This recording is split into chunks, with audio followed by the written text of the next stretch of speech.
चलो इस कॉन्सेप्ट को क्लियर करते हैं। क्वेश्चन बेसिकली ये पूछ रहा है कि कुछ सिचुएशंस में हम फोर्स लगाते हैं, फिर भी फिजिक्स के हिसाब से वर्क 0 क्यों आता है। Let's use a simple diagram to make the relationship easier to see. सबसे पहले वर्क का मीनिंग याद कर लेते हैं।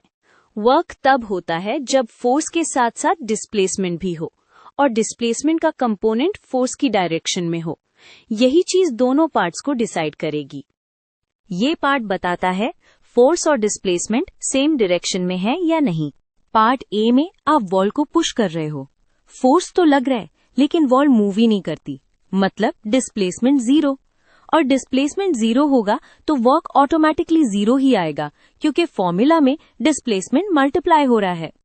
वॉल का डिस्प्लेसमेंट 0 है, यही रीजन है। एक कॉमन कंफ्यूजन यही होता है। आपको थकान होती है तो लगता है वर्क हुआ, बट फिजिक्स में वर्क का मतलब एक्सटर्नल ऑब्जेक्ट का डिस्प्लेसमेंट होता है।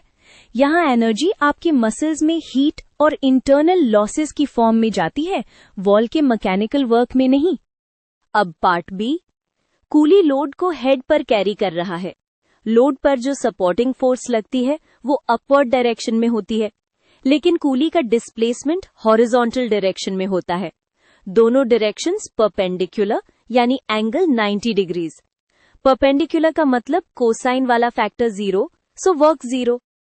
फोर्स वर्टिकल है और मूवमेंट हॉरिजॉन्टल, इसलिए एंगल 90 डिग्रीज है।